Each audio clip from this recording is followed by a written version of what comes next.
Say, hey, kids, happy Wednesday to you. Hope you're all doing well. Welcome to Just a Game Live from the Oodle Noodle studio. You notice the difference? We'll get into that in a second. We are broadcasting live, of course, from Treaty 7 territory. And today, maybe more so than most days, I just want to reinforce the fact that everybody is welcome. This is an all-inclusive and a safe podcast. I'm in a pissy mood. I won't lie to you. I'm in a pissy mood. We got some great guests coming up, and we got a hockey game to talk about. But God bless the good folks at the Nation Network. They've given me a platform. And for those of you who have been along with me for the journey, you'll know that given the opportunity, I will take said platform and utilize it. For those who are new to the program, this may not be your thing, and I get it, fully understand it. To my good friend Ty, from Superheroes. Ty, I'm going to owe you one because I'm probably going to break my promise to you. But I am a little bit pissy, and I'm going to expound upon that. My guess is that the audience is the regular audience today, and then some more that are just waiting to see if I'm going to follow through. Because last night we saw something that is now becoming a bit of a disturbing trend to me. Allyship's important. Like, I'm a lot of things. I am not better than anybody. I'm not perfect. I have lots of flaws. And that's why I'm an ally, because I'm not better than anybody. And the great Patton Oswalt has a great stand-up special in which he talks about allies and haters, and how the haters tend to use the language better than the allies. And sometimes the allies are a little clumsy, but you gotta accept the spirit rather than the terminology. So there might be a little bit of me walking over myself today, but I'm pissed. I am pissed. And this one goes out directly at the National Hockey League. This one goes out to the delicate geniuses with the Minnesota Wild. Wild became yet another team in the National Hockey League that chose not to participate in their very own pride game and not wear the warm-up jerseys. So if this offends you, if this is going to get you upset, then log off now, because I'm pissed. This is important. Like, this stuff is important. Now, all due respect to my good friend Perry Barazan, who was kind enough to join us back on podcast number 3, and we had, which was a very robust and well-received conversation about the similar topic. And people loved it because we were able to share our ideas. And even though we didn't agree with each other, we were able to broach that topic. This isn't what Perry was talking about. Don't bullshit me. This isn't the Minnesota Wild saying, ooh, this is going to wreck our warm-up. We're not used to wearing this particular jersey for warm-up. We're not going to do that. Perry was talking about taking a player out of a routine. That's not what this is. This is hate. It's simply hate. Okay, let's pull that down right to it. If you are marginalizing one group and refusing to acknowledge them or give them respect, it's hate. That's what it is. New York Rangers participated in it. The Minnesota Wild have participated in it now. This is a trend. At least Ivan Provorov came out, said why he didn't want to do it. He didn't do it in Philadelphia for religious reasons, but the rest of his teammates took the warm-up. Now, you're saying to yourself, but why does this matter, Rob? Well, it matters because the Wild were going through with it. They put those jerseys up on an auction site to raise money for a charity and had to pull them off because they weren't worn. John Merrill and a handful of his teammates had pride tape on their sticks, and John Merrill and his wife had put some effort into this. This was somebody on that team saying, nah, they don't count. They don't matter. That group doesn't matter. That's bullshit. Hockey's for everyone. Where are you, Kim Davis? Where are you, Kim Davis? There's a lot of us in the DEI community in hockey that took a little bit of offense when Kim Davis took over at the National Hockey League. And in 2018, I believe it was, and said, she invented hockey's for everyone. We were working on that well before she came. She's well-intended and stuff like that, but these are the days in which leadership matters. Where's Gary Bettman? Gary Bettman's punted on this. Where's Jared Spurgeon, the captain of the Minnesota Wild? Haven't heard from him. Now, this podcast may not date very well, but I keep checking Mike Russo, who covers the Minnesota Wild for The Athletic, and I haven't seen anything. You let down a lot of people last night. It's a yes, you did other things. Great, terrific, absolutely. And the Wild went on to tell you about all the other things they did. But what you had was your players saying, nuh-uh, not this one. We're not going to do this. Imagine the controversy if a team said, nah, you know what? We're not going to do the Black Heritage jersey. Imagine the controversy if one of the Canadian teams said, nah, we're not going to do the Indigenous celebration jersey. No, we're not into it. We don't believe in it. It's about respect. Don't give me this crap about religion. Don't give me this crap about politics. One side's politicizing it. Oh, sure. As soon as I went after it, the first thing I got was an Own the Libs video about drag queens talking to kids at libraries. Get lost. That's a made-up controversy. The only way it's out there right now is that somebody needs red meat for the mouth breathers. Our system is based on people being pissed off and angry about something. And that's the trend du jour right now. But why it's dangerous, and I'm using that term, it's hate and it's dangerous. Why it's dangerous? Because there's a whole bunch of people in Minnesota under the age of 18 who are struggling right now with the most important decision they're going to make in their life about living their true lives, about being their true selves. And guess what? The Minnesota Wild said, nah, you guys don't count. Nah, we're not going to do all of that. You guys don't count. Could cost lives. Representation matters. Respect matters. We are all asked to do things. We are all asked to do things that maybe we don't necessarily are. This is not recruitment. We're not saying sign up for this. We're saying we see you, we respect you, we recognize you, you're part of our sport. That's what it's saying. It's not a conversion party. It's not come join the team. Live and let live. Before you start sending me the right-wing bullshit about Own the Libs, I've never voted Liberal my entire life. Won't vote for the UCP either. I'm a conservative with social value. I don't have a party right now. I am left behind politically. So don't start with your liberal bullshit, woke bullshit, because it ain't. It's about being respectful. It's about telling people that they matter. Saturday, the Calgary Flames told the Treaty 7 Nation they mattered. Last Tuesday, they told black fans of the team they mattered. And last night, the Minnesota Wild, and whoever it was, ownership, management, player, doesn't matter. You just told a whole bunch of people they don't matter. We have a mental health crisis in this world. Canada and North America and the United States are part of that. And you just told a whole bunch of kids who are looking for somebody like them or for somebody to say we're an ally. You don't matter. The NHL now has done that on a couple of occasions. And we're all waiting to see who's next. We're all waiting to see which teams are next. Okay, enough of that. You know where I stand. So let's be proactive about this.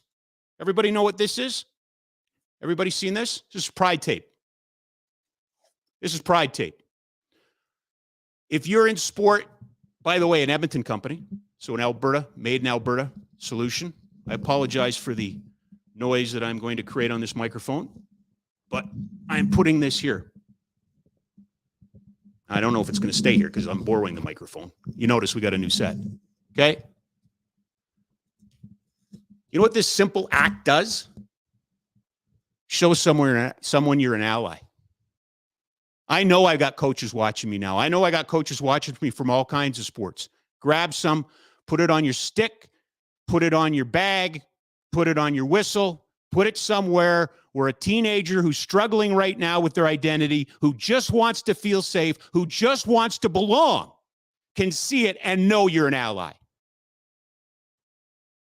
That's all you need to do. You're not endorsing anything. You're not joining anything. All you're doing is telling a kid, it's okay. We got you. You're part of our team. You can play. Not you can play if we like you. Not you can play because we've decided you're okay. Again, nobody's recruiting anybody here. This is about respect. And the NHL is treading on some really thin ice right now. You want to check boxes? Fine. Everybody checks boxes. But don't tell us hockey's for everyone and then allow this to happen unchecked, unchallenged. Gary Bettman was in town last week. Biggest regret I have professionally is I never participated in one of these games, that I never got to organize one of these games. Because then I'd have a little bit more to stand on. All I can stand on right now is allyship. That's all I can stand on. Disappointing. My sport of choice, disappointing. And it's a trend. And it matters to me. It matters to listeners of this podcast. It matters to a lot of people out there. Yes, I fully understand that I am going to get some pushback on this. Absolutely. But that's what a mute button's for. And that's what a not unfollow, but block button is for. I'm a big boy. I can take it. I'm a big boy and I can take it. You better be really careful about these decisions you make, because you know what? Guess what, Minnesota? You got a bunch of people in the LGBTQ2 community that work for you. You have a bunch of people in the LGBTQ. This is why I said what I said off the top. That right now feel like they don't matter, that they're somehow lesser. That's why this matters. That's why this is important. I have not articulated it the best. I'm angry about it.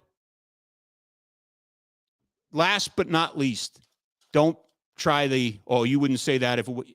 Absolutely, I will. 100%. I don't believe that the Flames have had a Pride night yet, but if it comes out that they're going to buck this system, that Hockey Ops doesn't want them to do it, or the captain doesn't want, well, there's no captain. The players don't want to do it, I will go hard again. Respect is respect. Live and let live. None of us are better than anybody else. I respect your right, not necessarily to agree with that, but I would ask you then just to hold your tongue and not participate. Think about all, and again, I get it. There's a whole bunch of people that think this is some sort of funny thing that would just go, and I use the term old white guys. This is old white. I'm an old white guy, so I can say it. This is old white guy hockey again. That's what this is. We're in it for everybody until we don't want to be in it for everybody. Then we'll be in it for whoever we want it to be about. We never had to do this. They were always just in the corner, in the closet. Leave them there. I've heard all of this. You don't think I have? I have. I've lived it. I've seen it. I've heard it. It's in our sport. It's in other sports. And when I refer to old white man thinking, that's what I'm talking about. Thank you. Thank you. Just wanted to get that off my chest. A little pissy today. Little pissy. Peter Maher coming up. That's what we're hoping. All things being equal. As I was ripping off whatever I was ripping off, there's an announcement in our city about the chase for the 2030 Commonwealth Games. Not the Olympics, the Commonwealth Games. Interesting bid. Edmonton, Calgary, and Satina.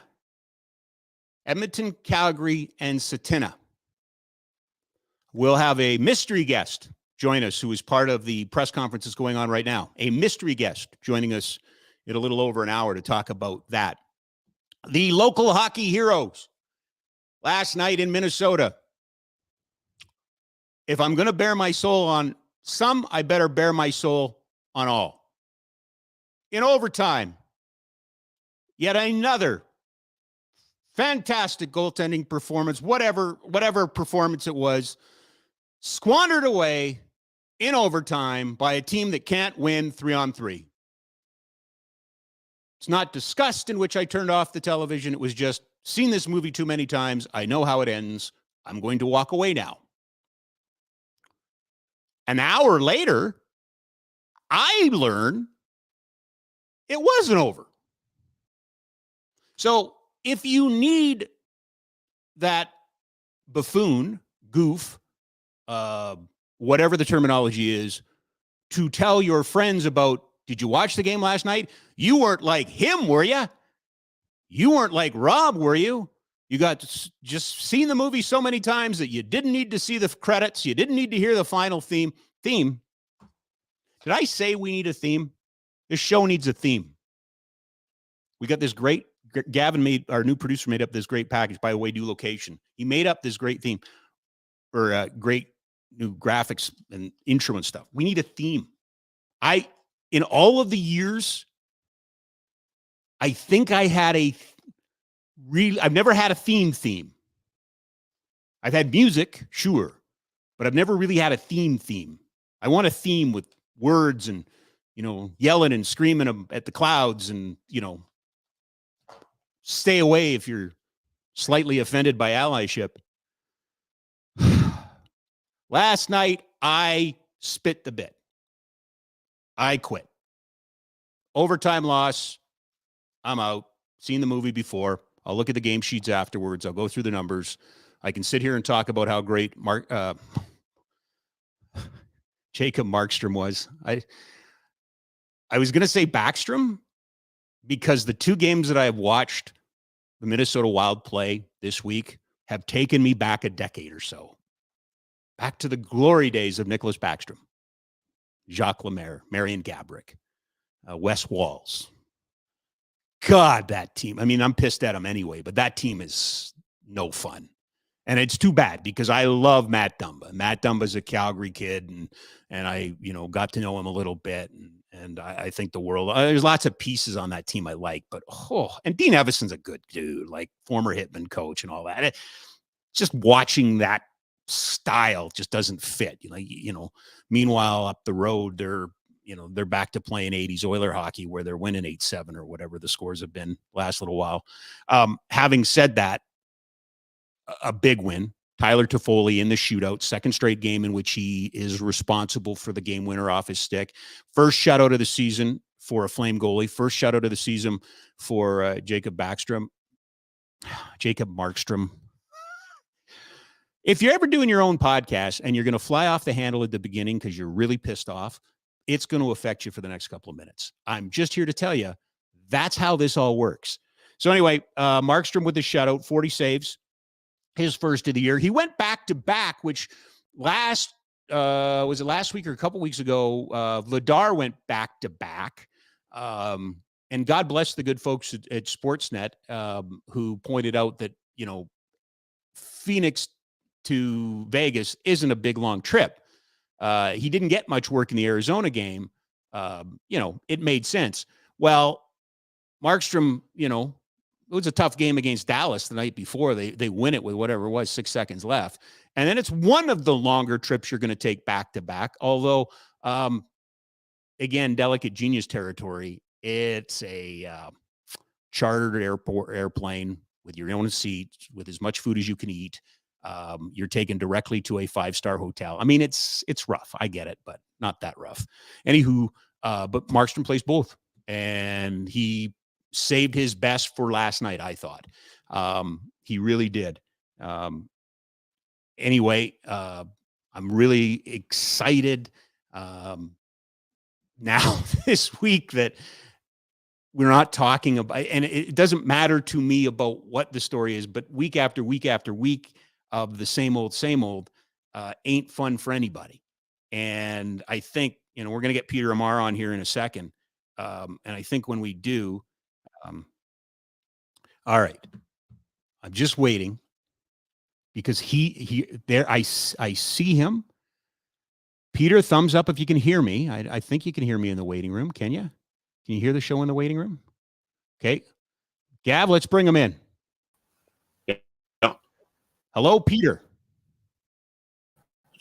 I'm going to turn this up a second. Okay. So can you hear me now, Pete? Yeah. You can. Yeah. You can. Just Yahoo! Pete is there. Yep. There. How there are we you, go. sir? Yeah, very good. Thank you. Very good. So we're going to deal with a little bit of a delay, Pete. So that's okay. We'll get through this. Haven't seen you in a while. Just give us a quick update. How you doing? What's keeping you busy these days? Well, not a whole lot, Rob. I've been away in the south and enjoying the better weather there. Let's put it that way than what they're experiencing here in Calgary. But people that go to Phoenix on a regular basis are telling me that it's colder there this year than it's been in years. So it didn't get to golf quite as much as I would have liked, but I did get out on the golf course and improve my game a little bit. And at least I thought I did. And went out and around, saw a few things in the area and that type of thing. So just getting back on that, and just getting back into the groove of things here in Calgary after being away for a little bit here. A thought on the current state of the local hockey heroes. We were going to talk a couple weeks ago, and they were beginning to struggle. They've struggled, but two big wins on a back-to-back road trip. Markstrom with a shutout. Probably changes the mood a little bit, but your thoughts on where this team finds itself?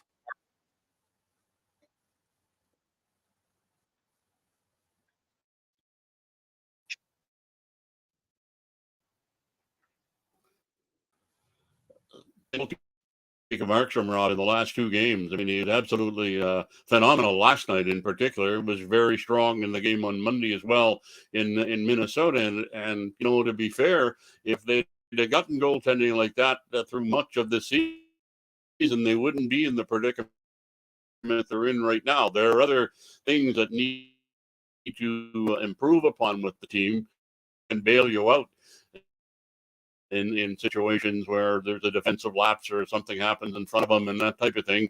But Matt would be the first to tell you that he wasn't having a very good year. Particularly in the last two games, and especially when you think they were on back-to-back nights. And last night, I think he faced 38 shots and stopped them all. That was a really big boost for the team to win those two games. So it gives the other guys in front of them confidence in the goalie. So hopefully this is going to turn around the team and they can have a great finish to the regular season and get themselves into the playoff spot. But certainly most of us expected the Flames would have. I thought they wouldn't be as good as they were last year, but I didn't think they'd be as bad as they have been so far this season. But a real bright shining light, the fact that they've been able to have the last couple of games being victories and on the road against pretty good teams. And interestingly, last night's game was a scoreless tie, obviously, until the Flames won it in a shootout. The last time the Flames had a game like that, there wasn't a shootout at the time. That was back in 2007. On March the 7th, the Flames played a game in Minnesota against the Wild, and that game went 65 minutes without having a goal scored. And Mika Kiprusoff turned in an outstanding performance in that game for the Flames. I well recall how well he played on that night. I think he stopped 41 shots or something like that. The other end of the ice, Nick Backstrom was in goal for the Wild, and he was equally as brilliant. So it's amazing that the last two 0-0 games the Flames have had through 65 minutes, both were in Minnesota again. Pete, just to let you know, we are having a little bit of trouble with the audio. We're going to keep going because when you're talking, it's gold to listen to, sir. So, but we are having, and we recognize we're having a little bit of audio and video issue, but we're going to work on that. We'll get that taken care of here. Pete, a lot of talk about maybe the way this team's season has gone. Daryl Sutter is a coach that is brought in for a specific reason. He's brought in to win in the playoffs and get a team to the playoffs. What have you seen from Daryl this year? Anything that surprises you?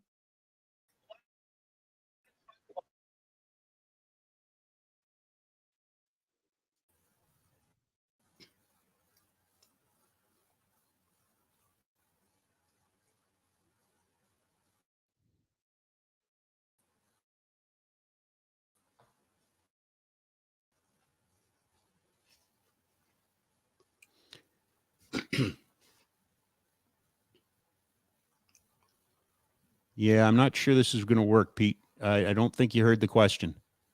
Gavin, maybe what we'll do is we'll just hang up on Pete here for a second and maybe see if we can get him back in. And we apologize again. trying our best to work with the technologies that we can to make this work. And most of the times it does. And when it doesn't, we'll fire through it. But I'll guarantee you that we will continue to work and see if we can't somehow improve the connection so that we can get Pete to be a regular on this show. I know a lot of people, I want to hear from him. I miss having him on. But again, you know, we are trying our best. Gab, you want to give me a little direction on what you'd like to do here? Would you like to try him again, or you want him? Okay. I just got to go up into the, oh, well. Okay. Yeah. Unfortunately, we've lost the connection. So Gab, what I'll get you to do is maybe give Pete a call and just let him know that unfortunately we dropped off here, and we'll try to get him back on, but we'll work on that technology here and in the coming weeks and see if we can't get him back. Apologize. I do. We are working a little bit without a net, and we're doing the best we can, but you know, sometimes it works and sometimes it doesn't. And I think we all have those challenges in life. Interesting that Pete brings up almost to the day, March 7th, I believe he was talking about, you know, almost 15 years ago. And there's that Nick Backstrom name again, Mika Kiprusoff. And it was a shout of those games, 8 in a row, or 8 not in a row, but 8 in a season against the Minnesota Wild was always a struggle. You know, Jacques Lemaire, if you go back to 2003, remember the Minnesota Wild on that magical ride to the Western Conference, left wing lock.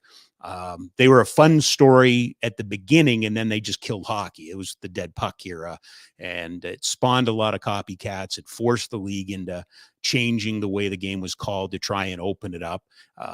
You know, a cautionary tale about the efficiency of coaching and how good coaching can sometimes, you know, make a difference, a big difference in the style of play. And we see it all the time. You know, you had John Tortorella earlier this year, you know, rail against iPads and technology on the bench.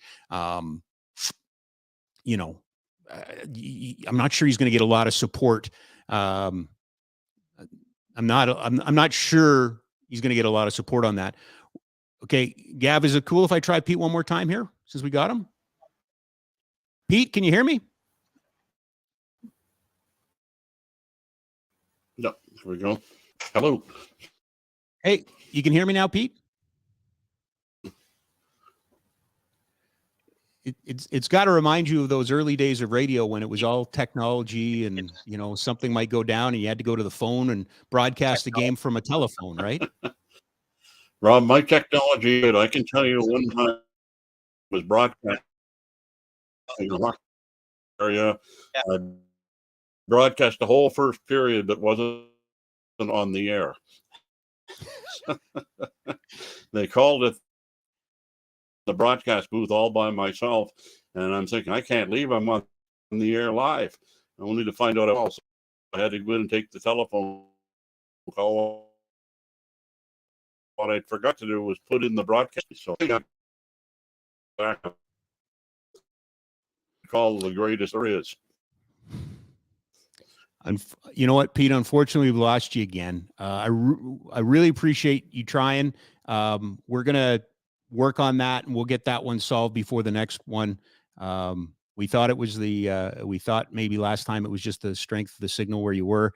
I think there's something on my end here that isn't helping you. So again, Pete, I apologize. It's been a rough start to getting you back on the airwaves here in Calgary, but we'll get there. Be patient with us. We'll get you back on. Yeah. So Gav, we'll let Pete go, and I'll talk to him after the show, and we'll get everything worked out. But something tells me that we just need a workaround on this. That's all. We just need a little workaround on this. So we'll do our best. So apologies again, as we continue to find ways. I do what I can, you know. Maybe if I wasn't so angry, these things would work. But today I was angry. Sometimes that has a way of coming back and biting you in the butt. So, yeah, We'll try. We are expecting a mystery guest sometime in the 2:00 hour, as we are here right now down, I believe, at the Stampede grounds. There is a joint Commonwealth Games bid between the city of Calgary, the city of Edmonton, and I believe Satena as well. The Commonwealth Games bid for Canada was supposed to come from Hamilton, but Hamilton kind of backed out of it here not that long ago, February, I believe. So whoever our guest is, we'll get a little sense of the timing of all of this.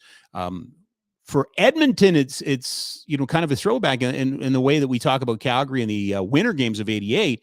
The Commonwealth Games of 1978 were incredibly important to that city, still with the living legacy of Commonwealth Stadium, or the new field anyway, that they have, not the new field, but the field that they have up there. It's been renovated. It's been expanded. It's allowed them to host major soccer events. It's allowed them to put on concerts and just all kinds of things that, quite honestly, I get a little bit jealous of down here that we're not able to do. One of the neat things they did this past winter in December, I guess it is winter. Is it winter? Yeah, it's still winter. One of the neat things they did in December was they did snowboarding. They put in a big snowboard ramp, and I just happened to be in the city for another event and drove by Commonwealth Stadium, and it was at night, and it was all lit up, and it was really cool. What an innovative, cool use of that facility. So for Edmonton, the 78 Commonwealth Games are still quite a legacy. What shocked me a little bit was that only Victoria since then in Canada for the Commonwealth Games. So that was 1994. So a bid for 2030. What will that look like? We're only a couple of weeks away from me railing against needing heroes, and this city needs somebody to take it and shake it and get it back into things. We need facilities. There's no doubt about that. I will wait until we talk to whoever our mystery guest is about what impact this could have on Calgary and facilities. It's the Commonwealth Games. Is everybody familiar with the Commonwealth? It's not the Olympic Games. It's not even the Pan Am Games. The Commonwealth Games, obviously, the former British Commonwealth and a few other countries. It's important for athlete development. Certainly in a quadrennial, the Commonwealth Games are looked at as significant competition and something to work to. So they can be big. But in a world that just said goodbye to a queen and, kind of has a king now in England, and nobody really seems to be climbing onto it. One wonders, if this doesn't need to be rebooted in some way, and who knows, maybe 2030 can be part of that. Yeah. Again, you can't come on a show, pound the desk, and and say, I don't want that. It's been a big couple of weeks around here.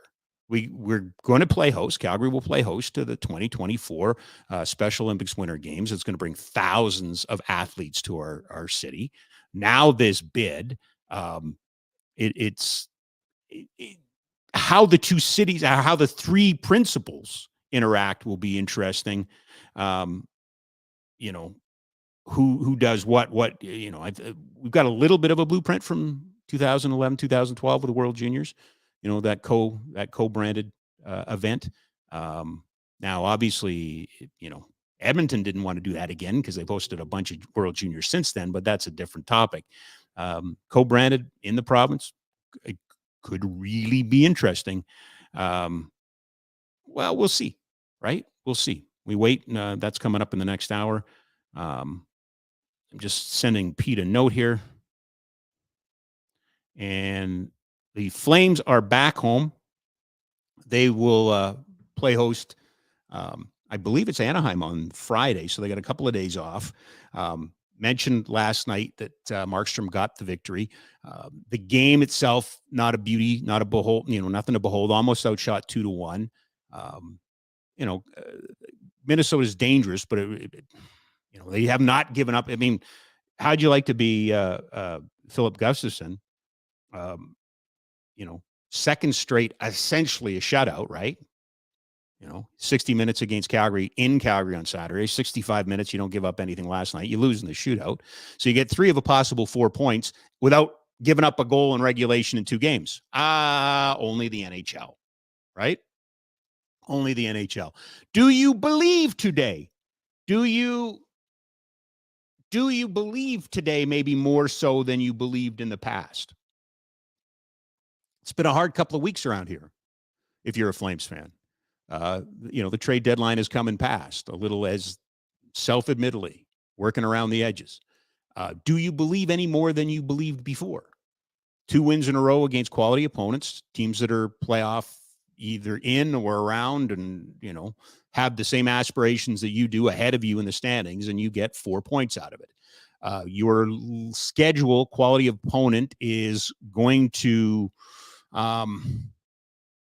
open up a little bit, ease up a little bit, if you allow it to ease up. I think there are some who follow this team much closer than I that would suggest that they played better against better teams this year than they played against the bottom feeders. But they're going to see Arizona. They're going to see Anaheim. They're going to see some of those teams. They're going to see some Pacific Division teams. They don't have any more against Edmonton, but they have something against Vancouver still to come. There's no room for error. There really isn't. This is not a team that will afford a 2 or 3 game losing streak. It's going to have to win at an unprecedented clip for this season.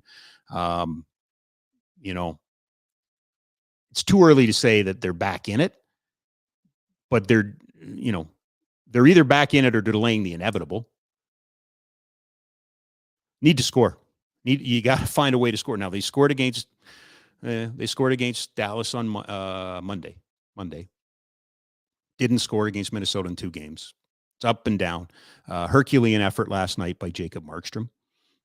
One of the questions that was asked last week when you had both Vladar and Markstrom struggling is, how do you get the tandem going again? Well, I think we got the loud and clear answer from Daryl Sutter after practice, I want to say, or between games last week, when he said, no, they're going to give the net back to Jacob Markstrom. You're paying Jacob Markstrom as a starter. We're going to play Jacob Markstrom as a starter. And I think he's given you some really good efforts, in the last last 4 starts, maybe. He's gone out and given you quality starts that you can win with. Where were they early in their season? Why weren't they there earlier in the season? Don't have the answer to that. Really don't have the answer to that. And is it too little, too late? It looks like the percentages say too little, too late. But you need to let him get his confidence back. You need to let him roll and you still have tenure and term with him. You're not moving that contract if he continued to play the way he was playing, not to suggest you're going to be able to move it regardless, but he's still an asset. We're so quick to dump things around here. He worked, he didn't work. It worked, it didn't work. It's amazing to me how short our memories are and how short our investment are sometimes in people, especially with goaltenders. It is a what have you done for me lately business. This tandem has not been, very good at all. It's had its moments. I mean, Vladar had the streak of picking up wins, but that fell off. We know about Jacob Markstrom and how shaky he's been. We know about the goals early in games, first shots. We know how that's gone. It's the backbone of your team. Like, how nobody goes far without a stud goalie now. And last year you got stud goaltending until the postseason. That's when it went away. There's still a lot of question if one is related to the other. I mean, was that a hangover, that second round blowout by the Oilers? I never thought it was, but man, something wasn't right. When you go from tops in the league to near the bottom of the league in your tandem, which is not changed out, you got to ask some really hard questions. Now, again, nobody is suggesting for a second that it's solved, it's figured out, let's move on. It's gone down an interesting path, and last night was a great performance that needs to be duplicated, regardless of the outcome of this season, needs to be duplicated the rest of the way to give confidence to your teammates. And I wouldn't, they're never going to come out and say, oh, we didn't trust them already. But I think we all saw a team that didn't trust its goaltenders, that just, never got the big save when it needed the big save. I wouldn't hang the Boston law. Well, maybe you do. You pulled Vladar after 5 shots, and he didn't go the rest of the way. The last 2 periods belonged to Markstrom against the best team in the league. Toronto, you lose 2-1. Can you really hang that on a goalie? No, but and I could be completely wrong on this.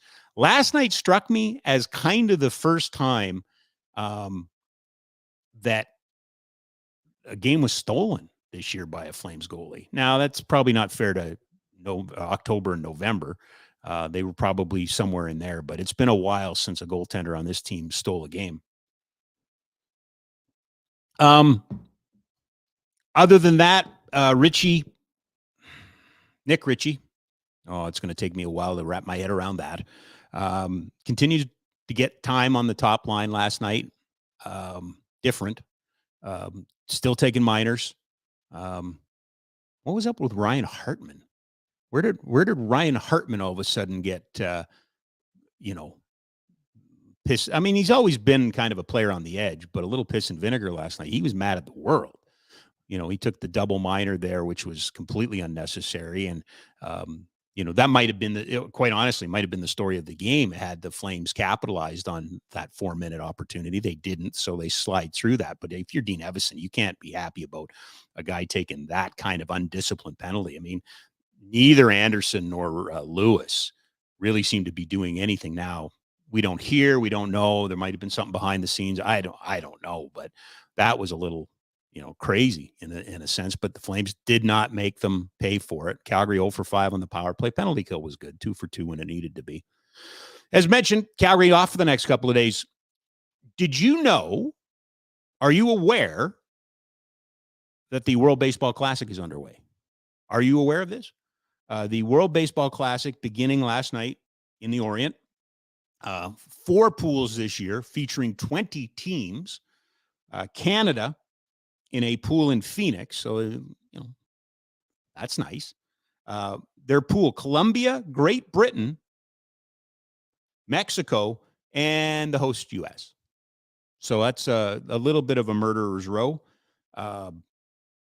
These are fun tournaments if you're winning. They're very easy tournaments to forget about if you're not winning. They are part of a greater debate and discussion to me in sport about best on best competition. The World Cup shuts FIFA down. Shuts world football down, and FIFA has the stage. That's built in. That's the way it is. That's non-negotiable. At least my feeling of how I see the game of football abroad is that your number one responsibility is to your country. Your number 2 responsibility is to your club team. And maybe I'm wrong about that, but that's how I feel it's done. But you have everything that leads to the World Cup. The NBA participates or has participated in the Olympics. Of course, the dream team of the late 80s and the early 90s was, fascinating theater to see the best on best for the first time. I'm not sure that the world stops and takes notice of the Olympic basketball tournament if, the U.S. is beating Angola by 50 or, if they're running up the score against Australia or France. I mean, I think all of those teams, quite honestly, have given the U.S. fits at times, but the U.S. rolls through that. I know here in Canada, I was of the opinion 6-7 years ago that we were about to enter this golden age of male basketball, world dominance by our country, that, where we were producing NBA players at a great rate, that there's no reason that now or a couple years ago or a couple years from now that we wouldn't be, in those conversations to push the U.S. for a myriad of reasons. That has certainly not come to fruition. by not qualifying. That's part of the reason. The women's game continues to be the flag bearer for the sport in the country. Yes, we do produce a number of NBA players, but we're also producing a number of WNBA players. And while the women still haven't quite broken through the way they should, there does feel that sense that in that regard, there's more, more of a chance. Then there's baseball.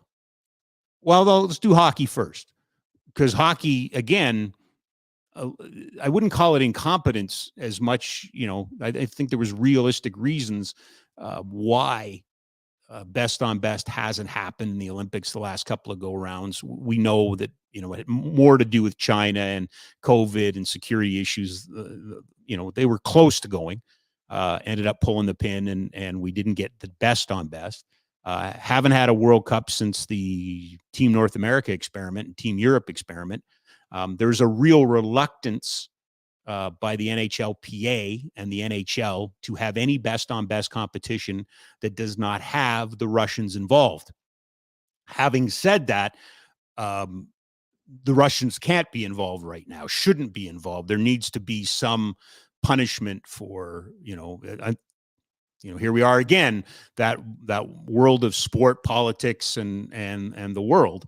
The Russian aggression, the Russian invasion of the Ukraine you just can't.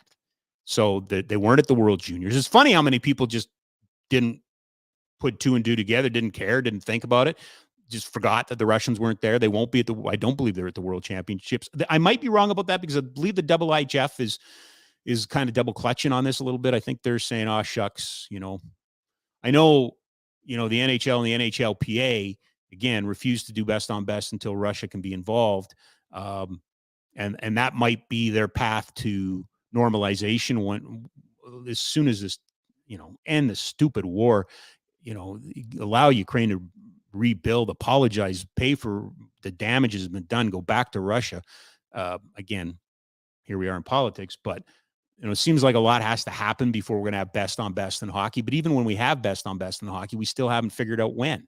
The Winter Games, that's the logical place, but there's a contingent of people that would prefer to see the game, the hockey component, the ice hockey component, move to the Summer Games to allow for NHL participation.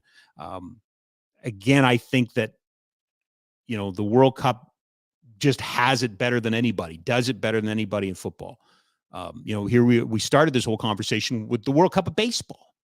I mean, are you fired up about the World Cup of baseball? I'm not really fired up about the World Cup of baseball. I need Canada to stubby clap it. If you'll remember, I believe the Panama, the games back in '99 in Winnipeg, and Panamanian games. And Stubby Clap and the Canadians, like that was a moment. Talk to Peter Labardius about that. He'll take you pitch by pitch through the whole thing. That was fun, but I'd be lying to you if I said I watched every inning prior to that. I mean, it was that big game where you knock off, David knocks off Goliath, and on we go. This Canadian team's an interesting roster. It's got Freddie Freeman on there, who's doing this to honor his mom. It's got Cal Quantrill, I think is, one of the starters and one of the more prominent starters. But again, it just, with this, where it's located does not seem where it's located in terms of the schedule doesn't seem to be appealing to a lot of people. Doesn't seem to be in baseball. You had a lot of players pull out, injury related. There just doesn't seem to be the affinity for the national team that there might be in other sports. And I don't want to say for a second that people, the kids from Venezuela aren't playing for Venezuela. The kids from Mexico don't care. That's not what I'm saying. I'm just saying within the sport, there doesn't seem to be the affinity for best on best. I think baseball looks at it as another property. Baseball looks at it as another way of getting their game into other countries.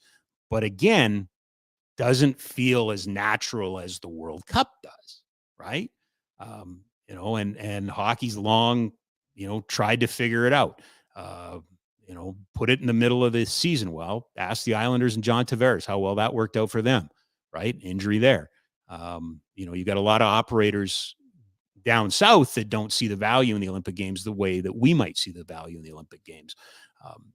best on best competition. It's funny, we're talking about best on best competition with Calgary and Edmonton and Satena hooking up for a possible Commonwealth Games bid in 2030. How do we view the Commonwealth Games? Is that best on best? No, it's the Olympics are best on best. But, you might get some argument there that, the world track and field competitions are best on best. I know, there's a lot of X Games athletes in the Winter Games would rather be at the X Games than the Winter Games. They don't have the same value to them. So best on best competition, it really does kind of float through the atmosphere, doesn't it, a little bit, in these different sports? And who knows? Canada gets a couple of wins under its belt. Canada, beats up on Mexico or, plays the U.S. tight. And we might be hanging off the edge of our seat when it comes to, to the World Baseball Classic. By the way, we are live this afternoon in the Oodle Noodle studio. Local, loved, delicious. Since opening their first store back in 2005, Oodle Noodle has been all flavor and just the right amount of weird. 2 locations, 1244 17th Street, 17th, not 17th Street, 17th Avenue Southwest, 105 Main Street North in Airdrie. Pickup and delivery.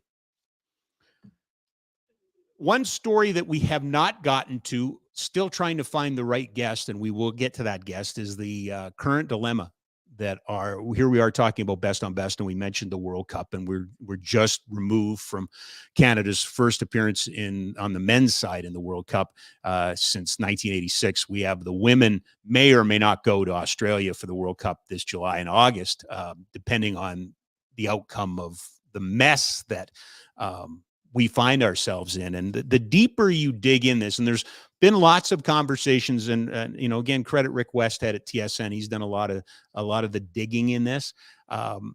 It's a very tangled web. I think what's beginning to take shape are the different sides in all of this. What's beginning to take shape is that there were some unintended consequences. There was opportunities. Yet here we find ourselves with the women at loggerheads with Canada Soccer. Now, a framework is in place for equal pay. There is some thought that when the men are supposed to come back together, that they might not be very happy. We do know that Soccer Canada, in this unprecedented era of success for both sides, the men and the women. And let's be perfectly honest. Women reigning Olympic champions, Canada back in the World Cup, won their CONCACAF. The top team coming out, didn't get the results we wanted at the World Cup, but nonetheless, as successful as any male soccer team in Canada has been in 50, 60 years. Yet both sides are facing incredible cuts to their budgets, almost 50% on the women's side, significant on the men's side. Lots of controversy about who does what with whom and who can do what with what. Bottom line, for those who are not paying close attention to this, is to be a FIFA country in good standing and host a World Cup, you have to have a professional domestic league, which we did not have in Canada up until a couple of years ago in the start of the CPL. Start of the CPL, the owners there looked for ways of growing the sport. Soccer Canada could not get Bell or Rogers interested in broadcast rights. So the CPL started Canadian Soccer Business, bought the rights, got them at a fairly reasonable price of $3 million a year. It's a contract that is now in the hands of some media, and I would suspect we're going to see some reporting on it here in the next little while that suggests that it's not a very well-crafted deal. For one side, I think it very much favors the CPL, but it's also, that deal has kept the CPL afloat, the Cavalry and and other teams. Edmonton not so much, but there are some teams. And I think we all know the history of soccer in our country. We know how difficult it is to run a professional men's league in our country. And something needed to happen. But meanwhile, the deal signed in 2018 blows up because of the success the men and the women are having. And now that money is not going to where it should go, back into Soccer Canada's coffers at the rate that that it's been earned. And here we have ourselves a dilemma. The women are unhappy. The men are unhappy. Soccer Canada is going through an unprecedented change of leadership. The government's not happy. There's nobody happy in this. I don't think for a second that the CPL has done anything untoward. I don't think that the owners of those teams have done anything illegal. They drafted a good deal. Soccer Canada, if anything, is culpable for signing a bad deal and not having the foresight to predict some of this and not having the faith to see some of this. I think there's some grandstanding that goes on, and I'm critical of Rogers in this case. Rogers had the opportunity to step in and help that sport, make it its own, but instead chose not to, and then ended up, cutting a deal with One Soccer to show their broadcasts on Rogers. So there's no, Roger. Everybody said, "Oh, we watched the qualification on Rogers." You did, but you weren't watching a Rogers product. They were just a platform for it. You and I, Bell and Rogers have not lost a lot of money lately. Let's just put it that way. And haven't really shown great leadership in some of these areas in terms of our domestic products. You can make the case that Bell TSN grew the World Juniors. Yep, they did.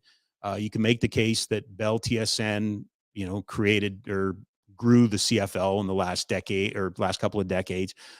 You could, but I think, we had Danny Austin on from Post Media, and others around the CFL are a little bit critical of how the lack of competition on the broadcast end has hurt the product.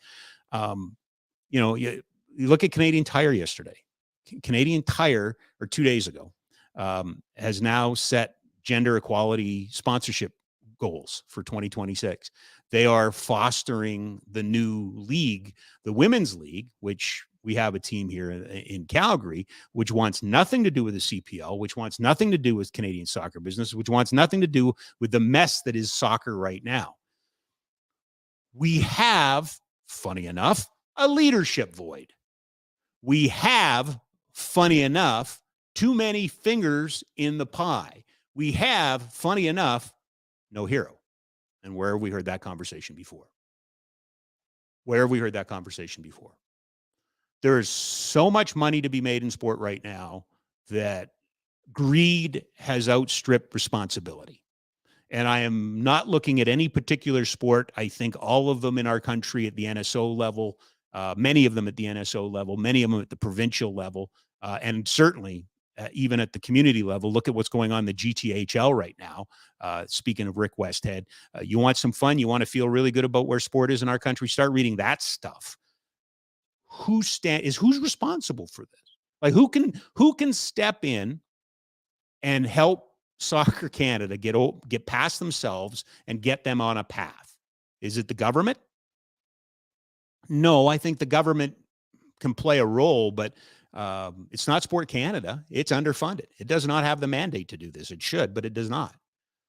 It's an interesting time in sport in our country, as we are about to talk about a Commonwealth bid. There's a lot of fires. There are a lot of fires. There's lots of reasons to be optimistic. There are lots of reasons to be proud and happy, and absolutely, and we should never lose sight of that. There's lots of good things, but there's also just a huge sucking sound out of the center of this country when it comes to leadership and a void we have. I'll restate my case from the first show, the second show, the manifesto, and everything. Our world is full of managers. We lack leaders. And the difference between the two is, one, managers try to placate everybody and don't take responsibility. Leaders try to do the right thing and take responsibility. It's as simple as that. We've seen it in Hockey Canada. We've seen it with Bob. Oh my God, with bobsleigh and skeleton. Just these absurd shenanigans that are going on at the top. And now with Soccer Canada and what should be an unprecedented time, you talk to Carlo Bruno with Calgary Minor Soccer Association, and they've got great uptick in participation. Like, again, I started the show by saying representation matters. When you your team gets back, when your country gets back into the World Cup, or when you have success at the Olympics, kids want to play. They're inspired to play. Kids want to play hockey. They're inspired to play hockey. And you have all of these issues that need to be dealt with. Somebody needs to, I know what's going to happen. This is my prediction, that we will have some sort of Senate committee or whatever the government term is to canvass the country and index and inventory the issues in sport. And then we will say, here's the document, and go forth. And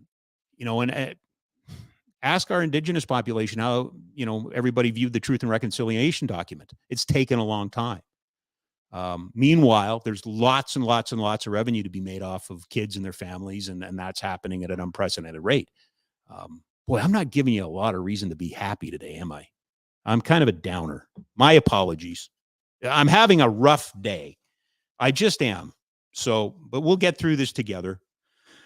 Have you, by the way, I don't think I've read this since day one. I got to keep track of this. We are in the Oodle Noodle studio. You saw we're in a different location today. We're moving around, fourth location. But it's homey. I like it. Have you kicked around flamesnation.ca? I know some of you are kind enough to come because, you're supporting me, but have you checked out flamesnation.ca? Features, game reports, shows, and podcasts like the Barn Burner, Afterburner. Did you watch Afterburner last night? Do you listen to Barn Burner today? Those shows are not like this show at all. They tend to be a little bit more upbeat, a little bit bluer, and they probably don't take themselves as seriously. But you should check out flamesnation.ca for more programming. Today is March 8th. Today is International Women's Day. Today is a great opportunity for us to tip our hats.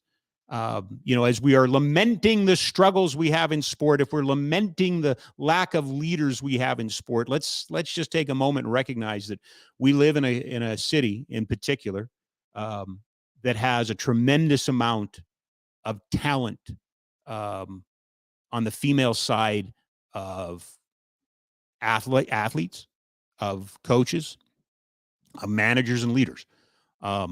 So this is a great opportunity for us to tip our hat to the Katrina LeMay Doans of the world, to the Cassie Campbell Pascals of the world, there's just so many, but I would point to my good friends over at CSEC and the number of wonderful female leaders that are being developed over there that are going to either stay there and do great things or go somewhere else and do great things. I think of Candace Gowdy from the Flames Foundation. So just want to make sure that we recognize that. Speaking of great female leaders, Cheryl Bernard, the curler, in studio next week. She's going to join us. Friday in studio, Jason Ribeiro from the Calgary Surge. He's going to join us. He's the part owner of the Surge, who are going to play their inaugural CEBL season coming up in May.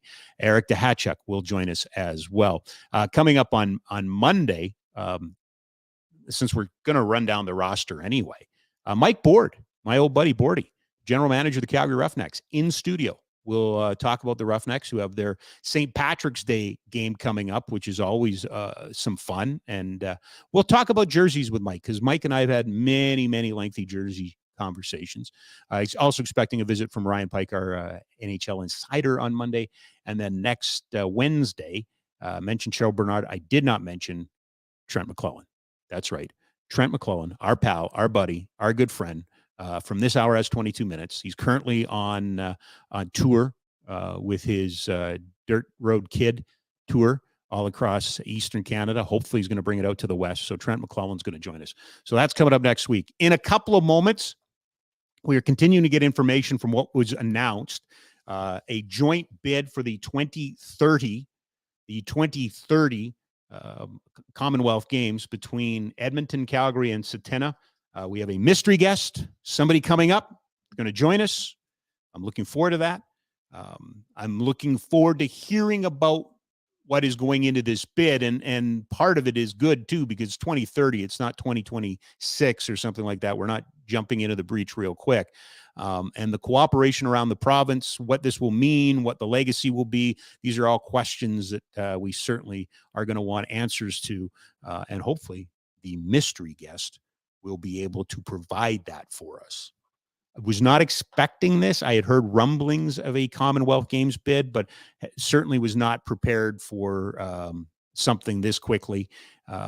And this kind of broad. I mean, we're going to find out today that this is not something that was thrown together in the last week or two. We're going to find out that there's been some effort and a lot of work put into this. So I am very, very interested to find out where that goes. Since I am in a pissy mood, since I am a little angry, by the way, there's the pride tape. I'll rail about this. Last week, we announced Project Ref with Kidsport Calgary. And actually, this is all good news. It's not bad news. I am there you go. There's the logo. Project Ref for Kidsport. Very excited to announce that 40 kids whose families have received support from Kidsport this year so they can participate in sport. 40 kids have signed up to become officials, which is a great number, we didn't know what to expect. So very excited that these young kids will get the opportunity to get the equipment they need, to get the training they need, and then to get the part-time job of giving back to their sport by participating as a referee. So if you want to learn more about it, check out Kidsport's website. You can check out my website at robkerr.ca/community. It's up there. This is something that, hey, listen, if you're interested in giving back to the community and when you want to put your name on it, let Kidsport know. They'd love to have a corporate backer on this. Kyle Raymond, NHL referee, sent him the information. He sent me back a note actually today and said it's awesome and they will help any way they can.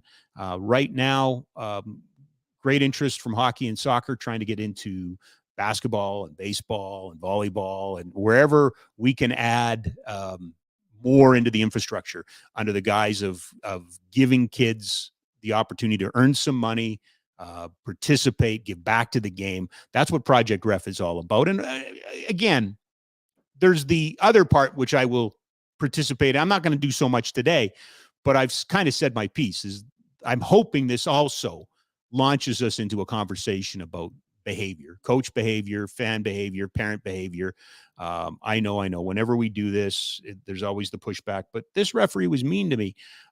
We've got to create a dialogue, an open dialogue for officials and participants in sport so that they can start eroding away all of this ill will, because if you don't have a referee, you have a scrimmage. You don't have a game, you have a scrimmage.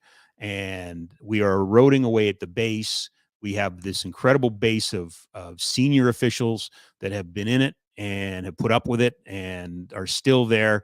And every time, the numbers speak for themselves. The retention rate is so low. And it's always the same thing. It's just that abuse. It's just that abuse. It's just that abuse. So my hope is that in the next little while, we will be able to somehow figure out a way of creating a dialogue, starting a conversation. This issue, the issue that I talked about off the top, all of these issues, even the leadership issue in sport, we're not talking about tomorrow. We're not talking about by the end of the week. We've got to start setting our goals a little further out than that so that we have runway to get there. So I don't think for a second that we're going to change the dialogue in an arena or in a gymnasium or on a soccer pitch by the end of this month.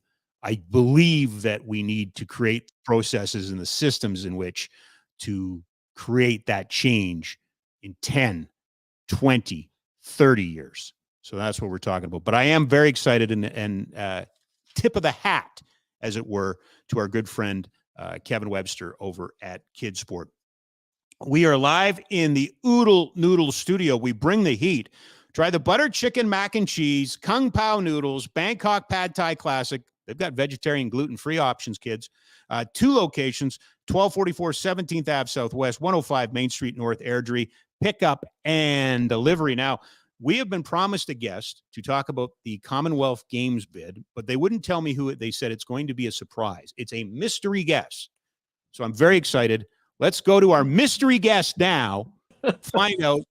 Oh, not him. Not him. Ta-da! Ta-da! David Legge, everybody, from Mount Royal University, of course, a friend of the program and one half of the vaunted, heralded We've Solved Nothing podcast. Probably, arguably, the most important man in sport and recreation in Calgary these days. Why are you there? Why are you part of this? You're supposed to be in Banff right now. Well, yeah, that's, listen, I asked myself that same question. Why am I here? So I'm part of a community group that's been chatting about these games and this bid for a couple of years now. Mhm. Somewhat.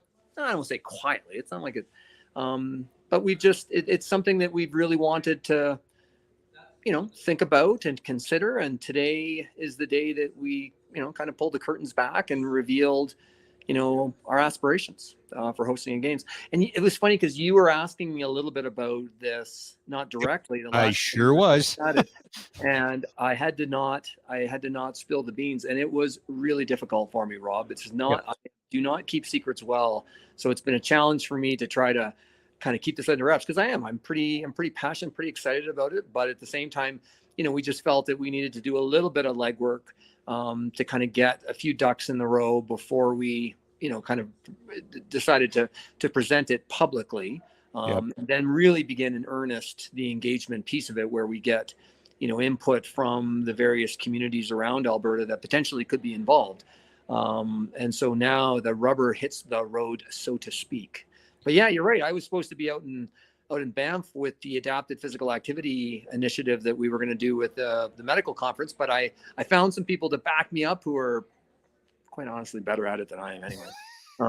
And so I find that hard to believe. It's probably best for all involved, quite honestly. Gotcha. All right. I've gotten the press release, but obviously I'm on the air, so I can't read it. Can you give us a summation of what was actually announced today? Okay. So what was announced today is that Commonwealth Games Canada is recognizing Alberta as the preferred candidate to bid to host the 2030 Commonwealth Games in Alberta. And so what now has to happen is that we begin in earnest the engagement with the communities to learn about what the priorities might be in a Calgary context, an Edmonton context, a Tsuut'ina context, a Bow Valley context, and then how can a games benefit those communities from their own priorities? What are the facilities perhaps that need to be built or upgraded or enhanced? What are the arts and culture, initiatives that can be enhanced? Like, how can a games be a catalyst or a spark to address any number of initiatives that are either already on the books or ones perhaps that we haven't even really given full consideration to? Now, bear in mind, a games is not a panacea for all that ails us.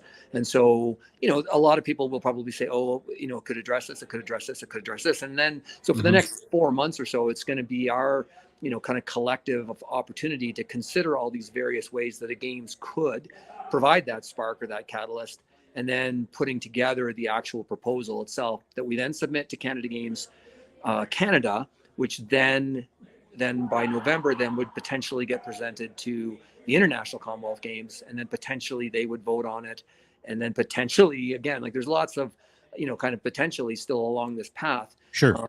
And then ultimately, again, potentially Calgary and Edmonton and Tsuut'ina and the Bow Valley and other communities perhaps within Alberta host the 2030 Commonwealth Games.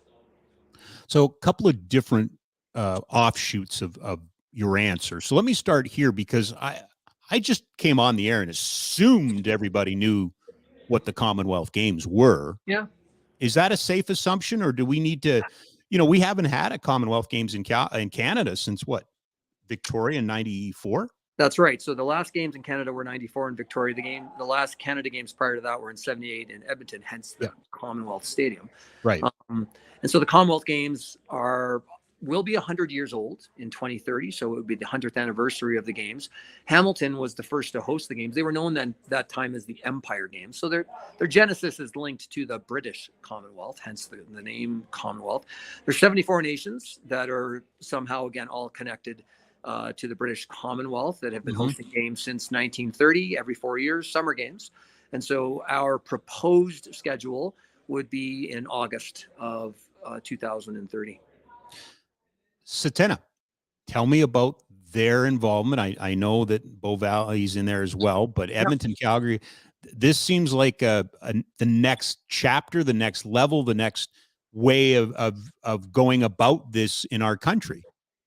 Yeah, well, so very early on, we again, the very small group of us, of community activists, I don't know, advocates, I don't know what we call ourselves. Yep. We approached the leadership of Sutina, and in part because of the facility with the Seven Chiefs Sportsplex, which provides, a tremendous venue and opportunity to host sport. But then beyond just that, it's focusing on those truth and reconciliation recommendations that are specific to sport and recreation, and just continuing on with this relationship development. And, again, to use the terminology, the truth and reconciliation, recommendations, and just focusing on this idea of developing partnerships and agreements and working together to host these games. And so you're seeing that again, whether it's Calgary and Edmonton, whether it's, Calgary, Edmonton, and Sutina, whether it's Calgary, Edmonton, Sutina, and the Bow Valley Parkway. And then again, other communities within an Alberta context that perhaps we haven't fully pursued yet. Right. I think what these games are doing, and I would say that this is a bit of a trend for multi-sport events on a global scale, is moving away from a one city, one games approach to more of a regional approach. And I think what that does is it allows more people to benefit from the games. It lessens the cost burden and the responsibility to any one jurisdiction. And it allows you to benefit from an economies of scale. And so, Sutina might have a facility that would work best for this context. Edmonton might have a facility that works best in different contexts, Calgary, et cetera. And so we're allowed to benefit from the variety of strengths and opportunities that if we had just looked at it from a one centralized perspective, that we may not have been able to have accommodated. I guess I probably should have asked these questions in order. Is it safe to say a Commonwealth Games is very similar to an Olympic Summer Games, or is there a significant difference in the different types of sports that are offered? Yeah. So I mean, I guess they're similar in that they're summer. Perfect. And there's that. And there's lots of countries that are involved. So I guess they're similar in that sense. Like the sports that you would see in an Olympic schedule, like athletics, so track and field, swimming. Yeah, you would also see those in a Commonwealth context, but you'd also see then sports in a Commonwealth context that you would not see in an Olympic context, like cricket. That's all field hockey. And so there are sports that are that are more popular in a Commonwealth context that you would not see in Olympic context. So those sports are subtly different. The size and the scope is significantly, I would say, smaller, and the number of countries is smaller. The impact on the host organizing committee and the local communities is lesser. Now, by the same corollary, then, perhaps you're not getting the same reach from a marketing perspective. Right. So those things are somewhat in parallel. But the Commonwealth Games are referred to as the friendly games.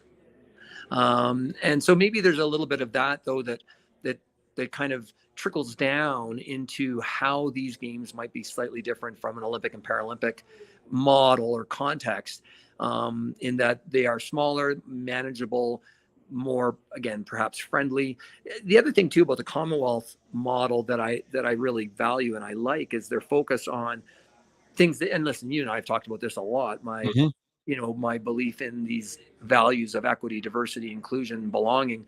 And the Commonwealth Games have really made, I would say, specific efforts to be gender equitable. For instance, I think they were the first major sporting event to do exactly that, as far as, numbers of competitors and medal opportunities between male and female.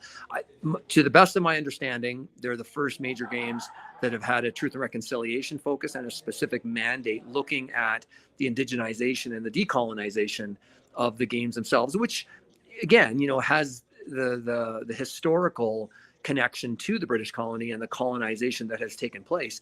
But I would also argue that the countries that are involved in this, such as the New Zealands, the Australias, the Canadas of the world, are making, significant effort and attempts to do better on those, in those areas. And so we have that in common too. And the games can provide that mechanism by which to continue to pursue those values, but in a collective front from other like-minded countries.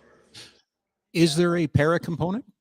There is, and that's how is it that I didn't address that right away? They didn't Shame want to on say me. anything. My bad.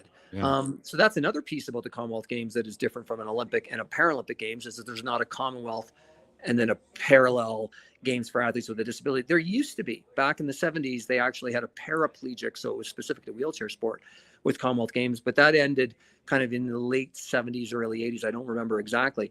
But starting in 1994, and it was actually Rick Hansen who really spearheaded this, is that the Commonwealth Games have events embedded within them that are full medal status for athletes with a disability, athletes with an impairment. And so if there's a track event for an athlete that races in a wheelchair, that medal counts in the same way that an able-bodied athlete's event would. They march in the opening ceremonies together. They, in fact, Chantal Petitclerc, who's a member of the Canadian Senate, was the chef de mission for the Commonwealth team a number of games ago.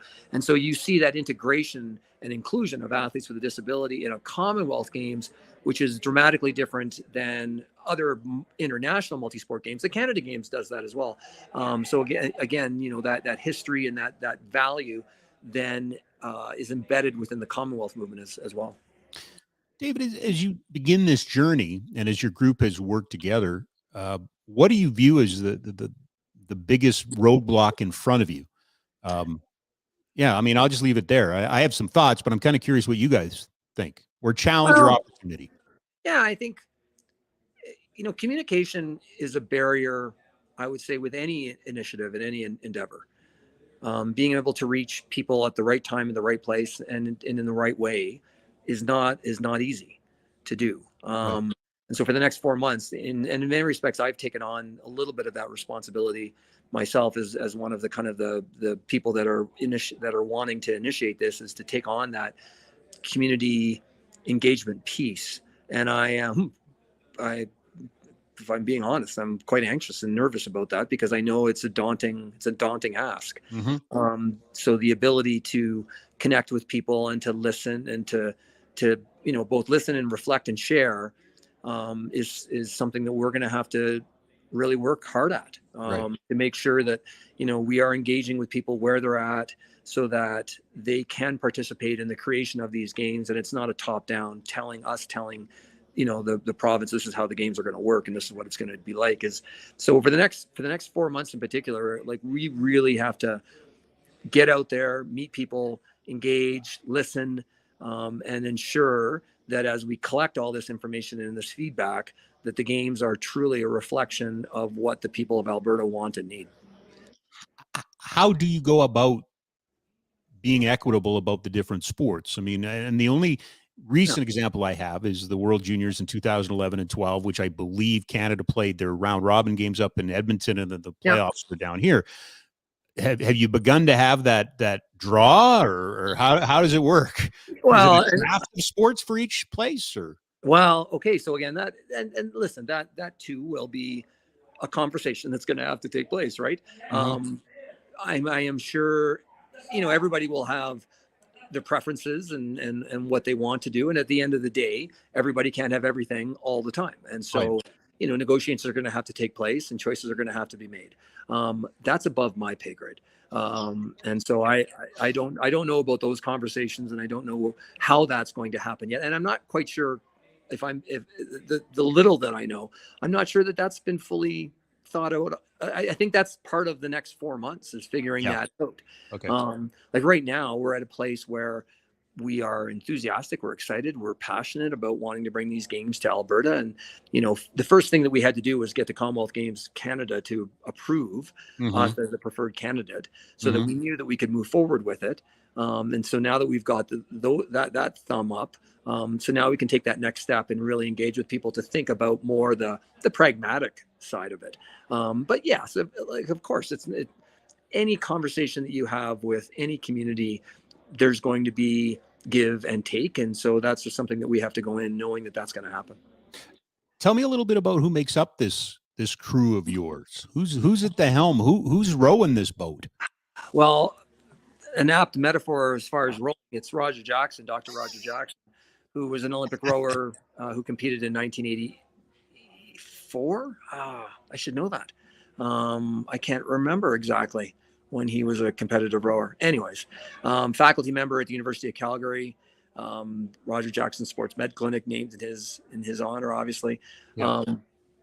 And he has just been a true. He was involved with the bid to host the 1988 Olympic Games, and not just the bid, the successful hosting of the 1988 Olympic Games in Calgary.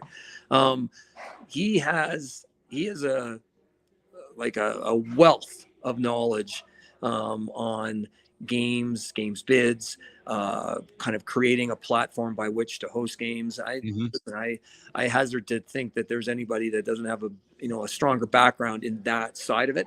And then there have been a number of other individuals, kind of like me, who, like a Cynthia Watson, who's the CEO at Vivo. I hesitate to kind of go through the full list because again, without the list in front of me, I'm probably going to forget. You're going to miss somebody, people, yeah.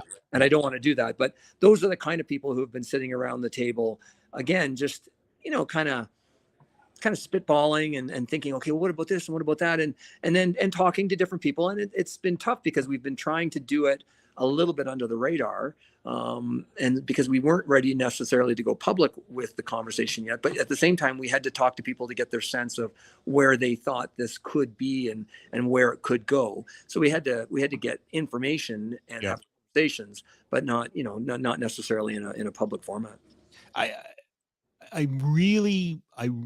I'm fascinated by Edmonton, Calgary. I mean, the rivalry stuff, I get that part, but Edmonton, I don't think it's a difficult sell in Edmonton. I think all they do is point to the stadium and go. I mean, that's, you can say, and certainly we have a great deal of pride in our facilities, but for that city, the Commonwealth Games gave them an incredible legacy and an incredible gift. Oh, Edmonton has a storied history in hosting events. I mean, they might be one of the best doing that, right? Whether it's the IAAF Track and Field Championships, the Commonwealth Games that you talked about. I mean, the World Universiad, I believe. The Universiad, I mean, their facilities are excellent. They actually looked at bidding for the Commonwealth Games in 2022, if I recall correctly. Right. Which ultimately went to Birmingham. But Edmonton was a front runner of looking at those games and ultimately decided to do otherwise. So Bob Stedward, who is also a member of kind of our group that's been looking at these games, he's an Edmontonian. Okay. He was my PhD supervisor at the University of Alberta when I was there. And so, listen, I think the opportunities that Edmonton has, I mean, they're building a new velodrome, right? So from an indoor cycling sport perspective, they have a fantastic lawn bowl facility that would need to be upgraded a little bit, but it's already in world-class shape. So they have some facilities that Calgary doesn't. Calgary might have some facilities that Edmonton doesn't. And so I think this provincial bid, and then using again the Bow Valley, Seven Chiefs Sportsplex, and other possible options too, right? I don't want to give the impression that everything's already boxed in. Like, the next 4 months are really going to be important for us to connect with people and to hear about other opportunities and options. Well, I'd have to think that the Calgary Firearms Center would be a great place for trap and the disciplines, the firearm disciplines. And if I remember correctly, we've had a lot of, I believe Susan Natras made her first claim to fame was at the Commonwealth Games. So Rob, that is the sport that I am not familiar with. Mea culpa, shame on me.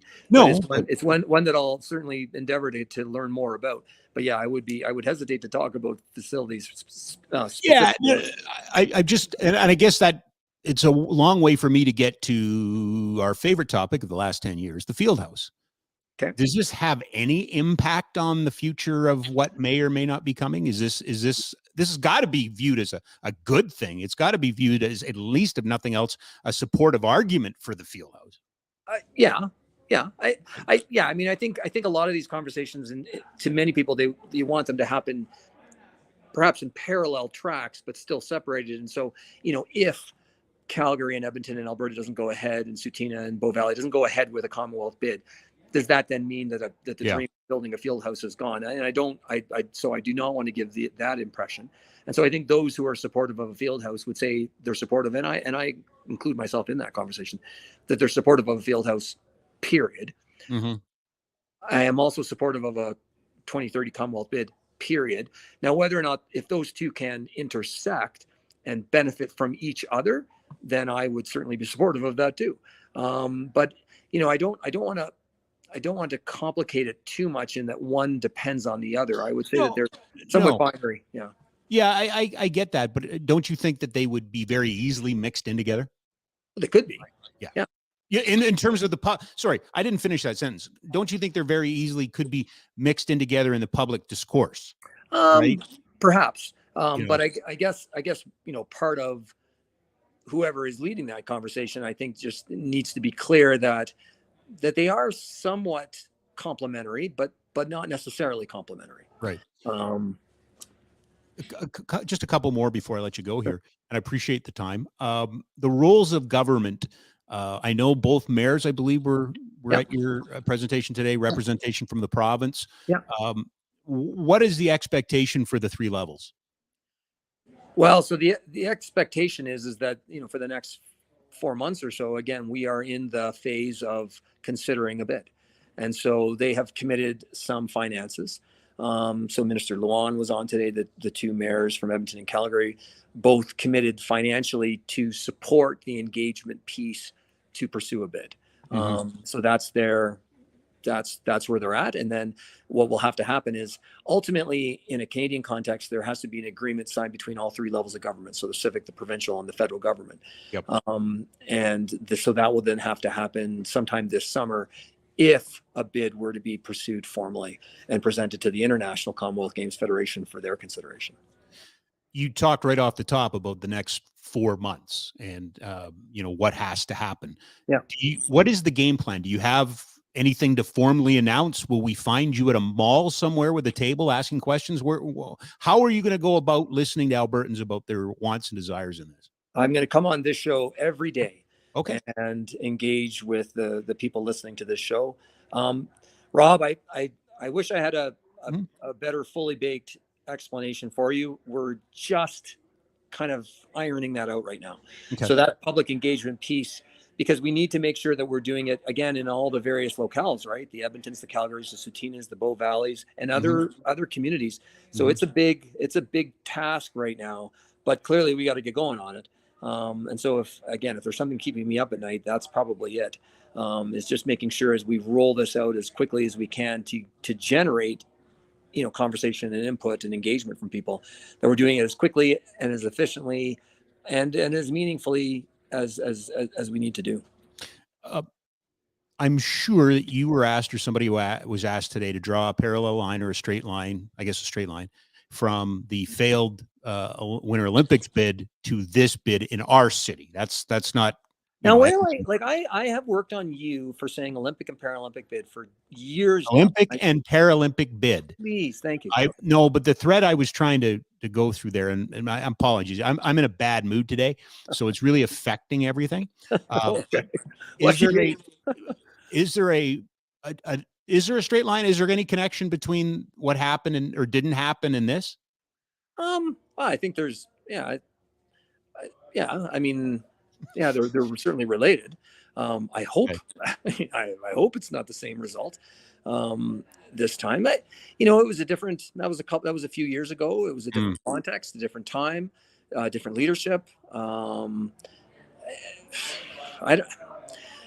hope, hopefully, we, the royal we, the people that are interested in pursuing this and considering it, have learned from that experience. I was involved with the 2026 Olympic and Paralympic bid process too. I still am saddened by it. I still struggle with ultimately the decision, but the people spoke. And so I think we're hopefully moving forward though with that learning behind us, and that that we're able to engage with people in a more fulsome, perhaps better way, to share again their thoughts to us, and for us to share with them kind of some planning that may have already taken place too, and some ideas that are percolating already. And I guess at the end of the day, I hope that it lands in a better spot, and that we move forward with us. Okay, and the last one for me is because you and I both were part of it. You were more instrumental than I was, but I was very proud to be part of it. Is the Active City Collective and the work that was done on that project, has that got a role to play in this bid? Well, I've got a meeting with Cynthia Watson, who's the current chair of the Active City Collective, on Thursday. That's tomorrow. Um, Yes, it is. so to talk exactly about that, and so to continue engaging with the community of people that were part of the Active City Collective, and that were interested in where sport and recreation and physical activity can play a role within a city context. And that is most certainly an obvious example of a group that I need to connect with. To me, it's exciting. I can't believe you were able to keep it a secret from me when we had you on 10 days ago, but here we are. And I can't believe you're my super secret mystery guest to come on and talk about this, but here we are. Hey, listen, I say it all the time. I didn't go to bed last night going, geez, I'm counting down the days till we get a Commonwealth Games bid. But if my city wants it, I want it. And I'm excited about it. I'm excited about your enthusiasm for it. I go back to our original show, which was show number 2, and this is number 7. So whatever it was 5 ago. I hope Roger Jackson or yourself can become the hero that this city needs. I read the press release. I'm about to get a little cranky about the press release because I thought the 2 mayors had completely different. And it's just, you know what, it's hard sometimes when you're reading quotes, but I thought the 2 quotes from the mayors, it bothered me a little bit that Edmonton seemed a little more of a dreamer and Calgary seemed a little bit, well, we'll see if it works. So we need to dream again. And I stand by that. We need to be dreaming again. The great news of the Winter Games for the Special Olympics coming next year, I feel like clearly because all of these things are done on a dime that I started it. Well, Rob, I appreciate your enthusiasm. I appreciate your support. I've appreciated our friendship. Why didn't you just call me on that last lie? Because I did not have anything to do with the starting of this. It was just timing.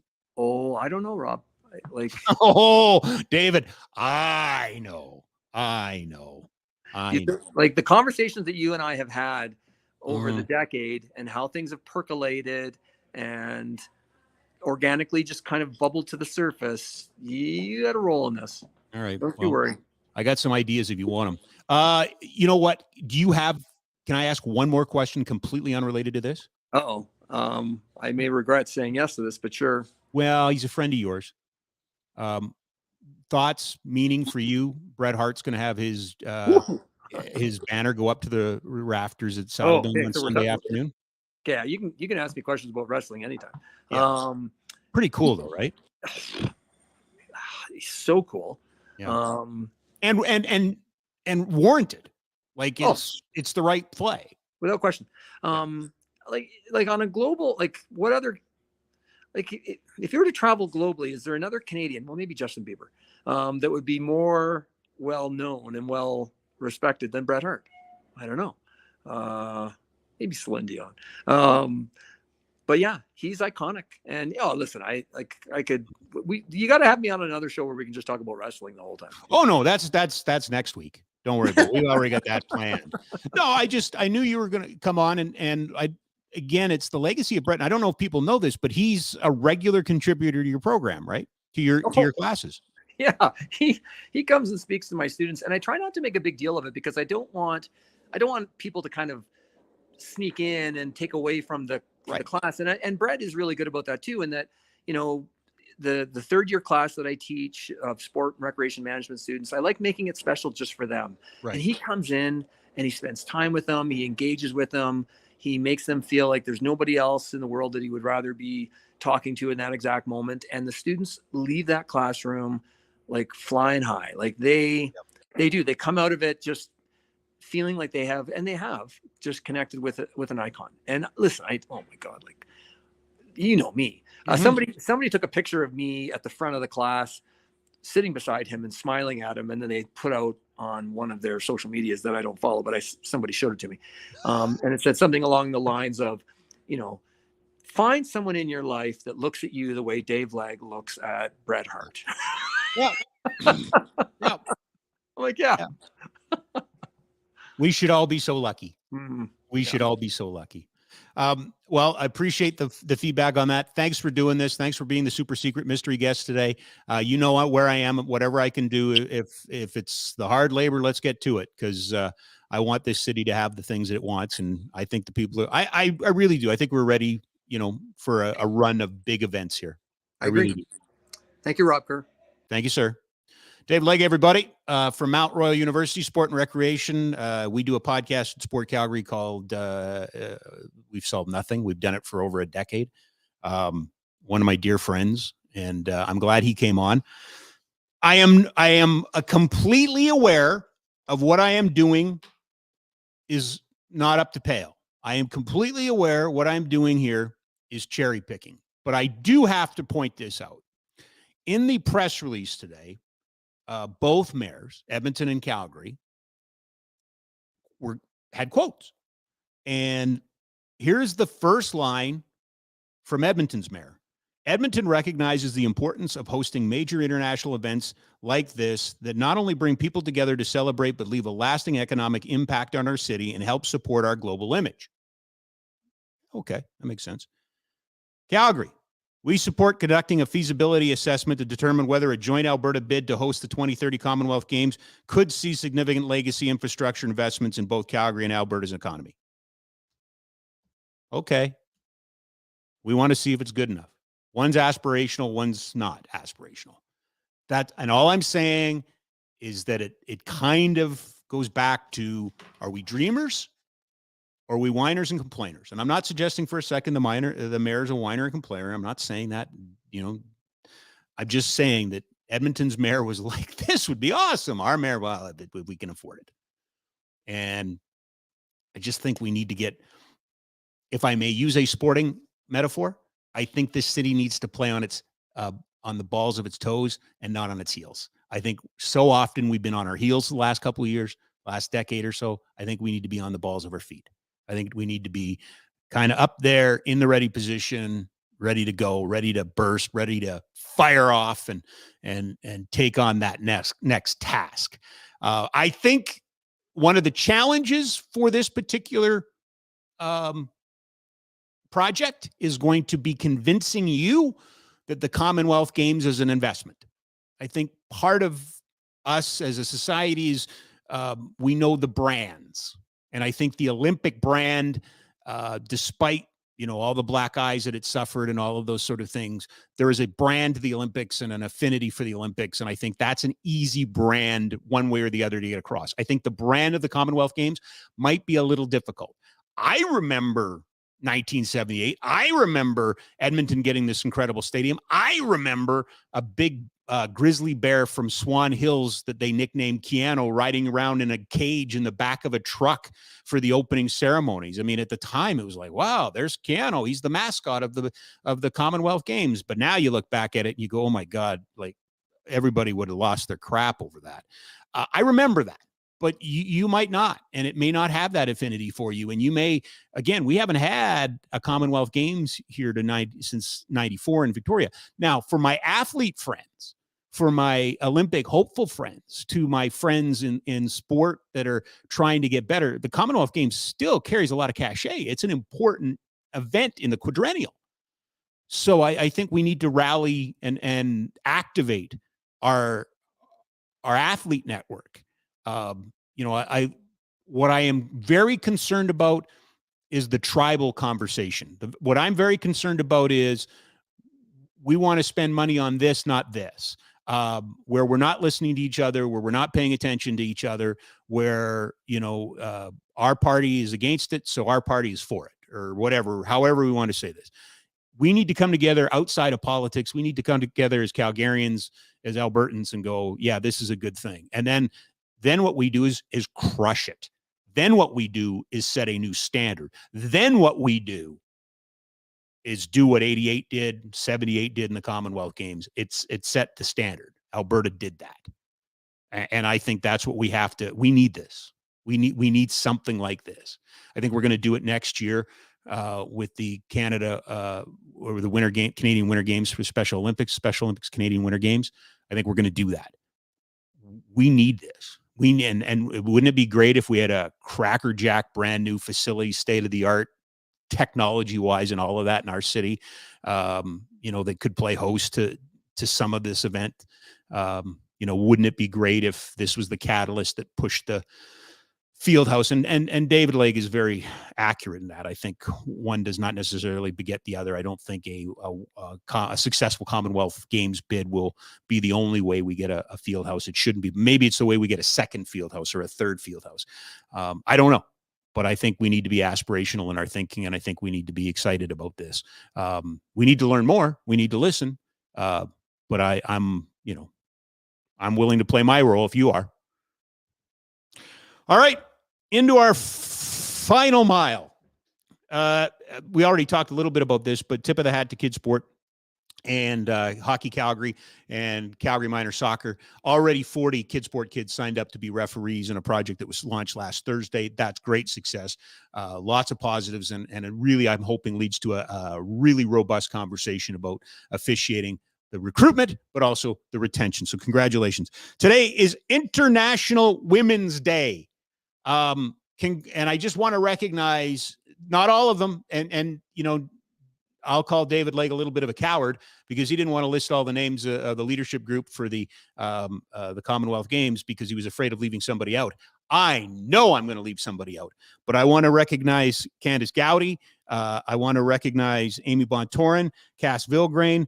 I want to recognize Tori Peterson, Cammie Kepke. I want to recognize Vicky Hall, Cassie Campbell-Pascal. I want to recognize my wife and my mother and my daughter. And I want to recognize all the incredible women that I get the luxury of. Melissa Bishop with Classroom Champions, Grace Defoe, Alicia Risling, on and on and on. I just, all throughout my professional career, doesn't matter if it was forestry, doesn't matter if it was radio, doesn't matter if it was sports, I have been blessed to work with some pretty incredible women.